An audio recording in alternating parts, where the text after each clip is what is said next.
Fala galera ligada no Pautas e Táticas, mais uma análise rápida de clube brasileiro e hoje é a vez do Fluminense de Fernando Diniz, que recém assumiu o time em substituição ao Abel Braga, que estava aí na maior parte do primeiro semestre.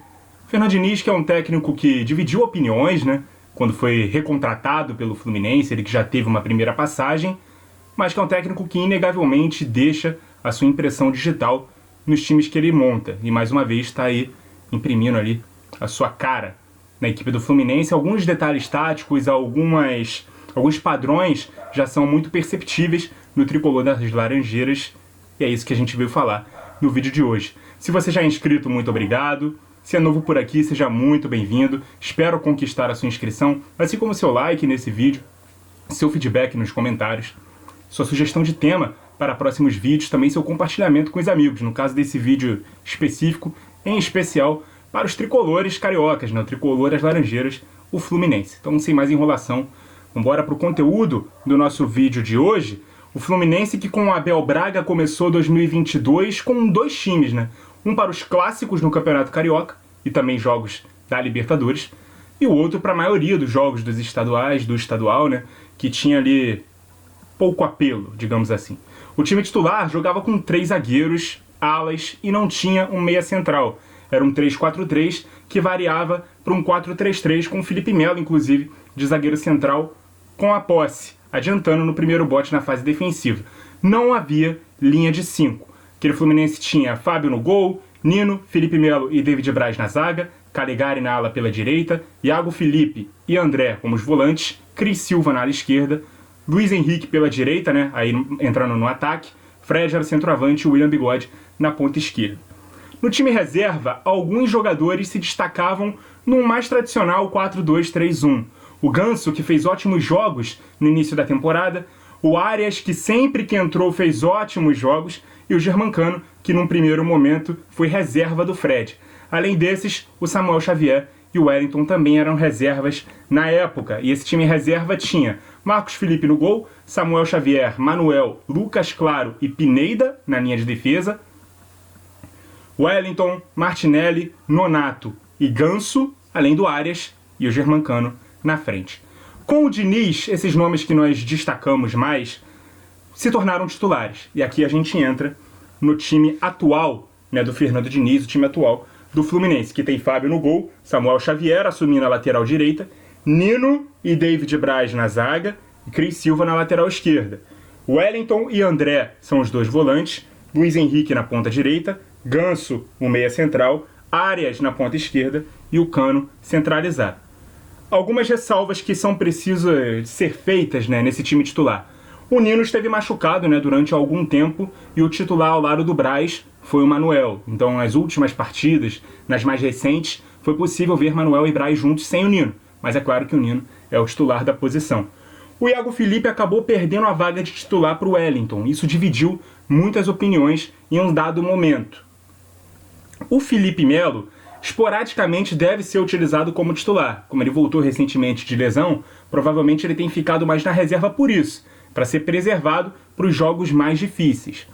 O Luiz Henrique, que já está negociado inclusive com o Real Betis, ele foi vendido e deve dar lugar ao Matheus Martins ou ao Caio Paulista, que também joga na lateral esquerda, mas ele tem alguns problemas jogando por ali e pode ser convertido para a ponta direita. E esse time ainda tem o William Bigode, que pode entrar pelos dois lados, na ausência do Ganso, né? Também pode implicar ao Arias uma mudança de posição para o centro na linha de 3. Então, por exemplo, o Ganso sai do time, o Arias vem para a meia e o Bigode pode jogar pela ponta esquerda, beleza? Agora vamos aos detalhes táticos desse time. A saída de bola é uma saída apoiada, não é uma saída de 3, e tem a participação dos dois volantes. Normalmente os zagueiros entram e os volantes baixam, para que o Fluminense tenha mais jogadores, né, nesses primeiros passes, nos passes mais importantes de construção de jogo, saindo dos pés do goleiro Fábio.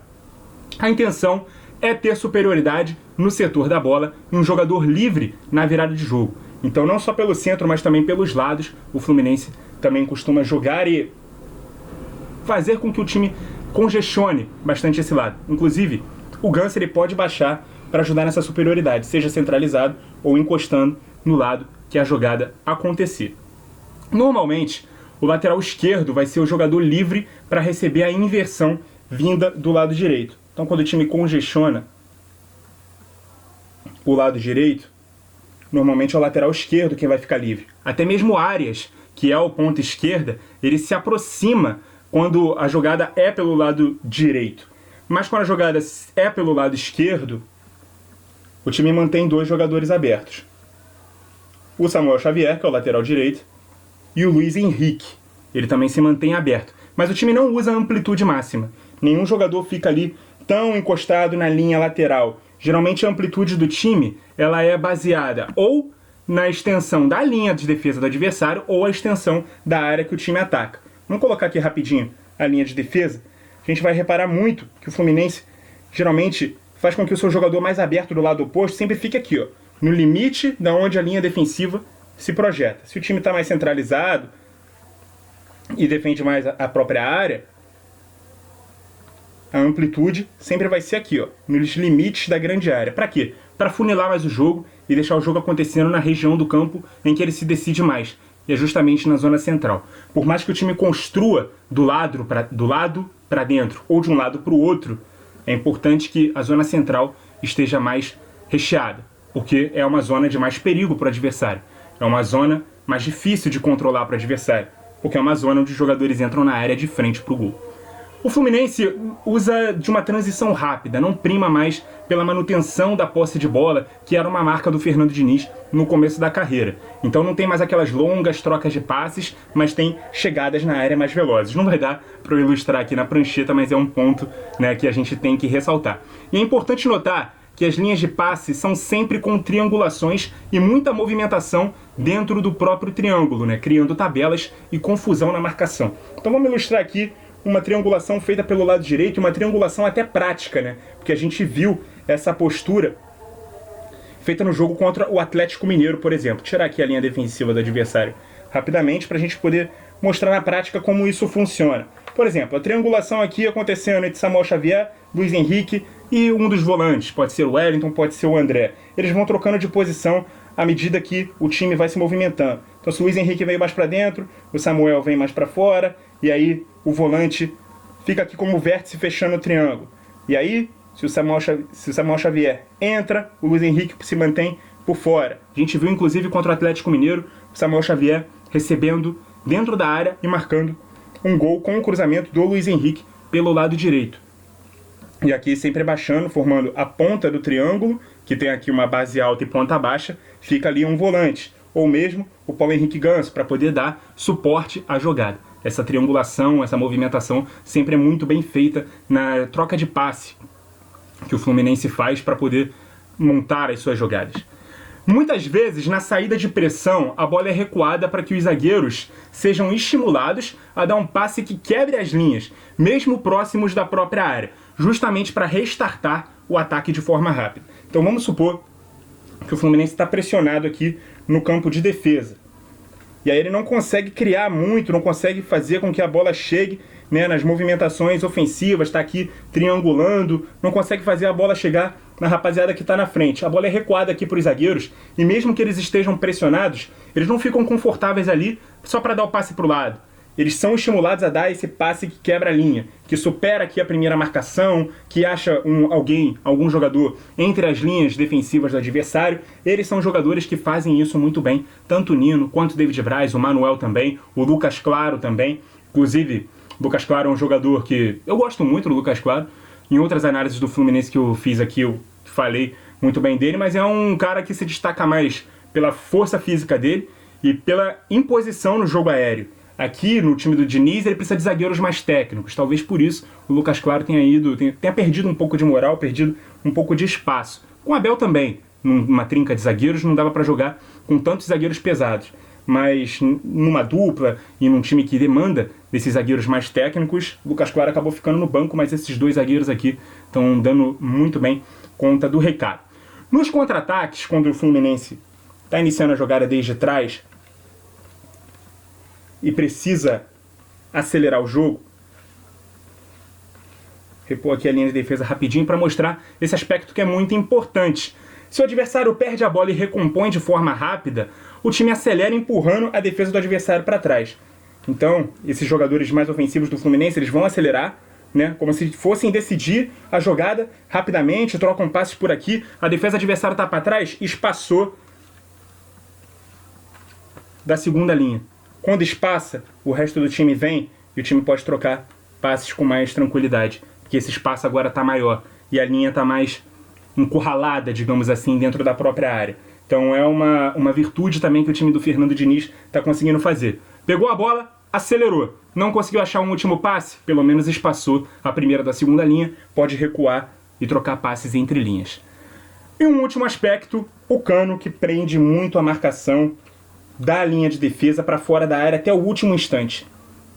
Normalmente ele faz isso, é muito importante ver isso. E para quê? Justamente para que ele tenha esse espaço para atacar nas costas.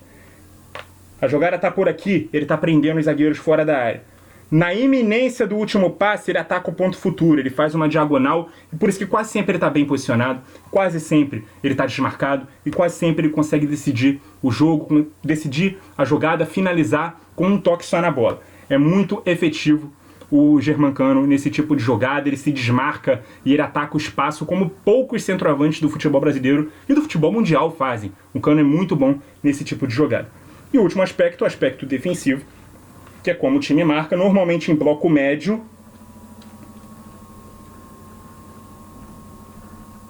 E preservando o Ganso ali junto do Cano. Numa dupla de frente, o time não marca em bloco tão baixo, também não faz uma pressão tão alta. Até que tem ali alguns segundos de pressão pós-perda, mas rapidamente o time recua. E o Ganso, como eu disse, ele é um pouco mais preservado, um pouco mais contido, né, nessa primeira linha de pressão, na linha dos atacantes. Então, cara, esse é o time do Fernando Diniz, um cara que eu digo que ele é a personificação do que o futebol brasileiro é em relação ao mercado de técnicos. Um cara que surgiu com ideias muito arejadas, só que na impaciência, né, do mercado dos grandes clubes, ele acabou tendo que modificar um pouco o jogo. Ele era um técnico que tinha uma marca muito grande de ser um cara que imprimia muito posse de bola, que criava muitas chances, mas era pouco assertivo, convertia pouco essas chances em gol. E era muito exposto na defesa e acabava, por exemplo, nos jogos que foram o estopim para ele sair do Fluminense na primeira passagem, contra o Avaí e contra o CSA, lá atrás, se não me engano, em 2019, né, no Maracanã. 2 derrotas por 1-0 contra duas equipes do fundo da tabela. O Fluminense finalizou mais de 30 vezes e num contra-ataque, em um dos 2 ou 3 chutes do adversário, acabou perdendo o jogo. Ele, quando assumiu o São Paulo, ele trocou um pouco isso, ele passou a ser um técnico mais preocupado em se defender em blocos mais baixos, sem fazer aquela pressão mais alta, sem utilizar de um goleiro que joga tão bem assim com os pés, aquelas marcas do jogo posicional que ele acabou abandonando aos poucos. Então, a gente às vezes cobra que o futebol brasileiro não tem técnicos com grandes ideias. Aí um cara surge com ideias ofensivas, e aí os resultados não vêm de forma imediata, e aí o cara tem que acabar jogando pelo resultado, e jogar pelo resultado no Brasil acaba sendo jogar para não perder. Então ele é obrigado a se preocupar em não perder e em defender o próprio cargo e mudar as convicções dele para poder se manter naquele cargo de técnico do time. Tá errado. Então o Fernando Diniz, ele meio que se montou, mas sem perder as origens dele, modificou um pouco mais o jogo, se tornou um pouco mais sólido, mas sem abandonar as suas bases ofensivas que fazem parte, né, do DNA ofensivo, do DNA de como ele se identificou como treinador e a como ele se apresenta no mercado. Uma diretoria que contrata o Fernando Diniz hoje para o seu elenco, que é um time que pensa assim em jogar com a bola nos pés, com gosto pela bola, com futebol ofensivo, e é isso que o Fluminense tem feito, já meio que reencontrou o caminho das vitórias ali depois de uma instabilidade com o Abel Braga, não conseguiu os principais objetivos do primeiro semestre, né? Não alcançou a fase de grupos da Libertadores, não conseguiu avançar na Sul-Americana, mas está vivo na Copa do Brasil. Está fazendo ali uma campanha bem estável no Campeonato Brasileiro, com alguns altos e baixos e tal, oscilando como quase todo mundo no campeonato, ali naquele bolo das equipes com 18 pontos, mas tenho boas perspectivas aí para o Fluminense na sequência da temporada. Muito obrigado a você que acompanhou o vídeo até aqui, continue ligado no Pautas e Táticas e até a próxima!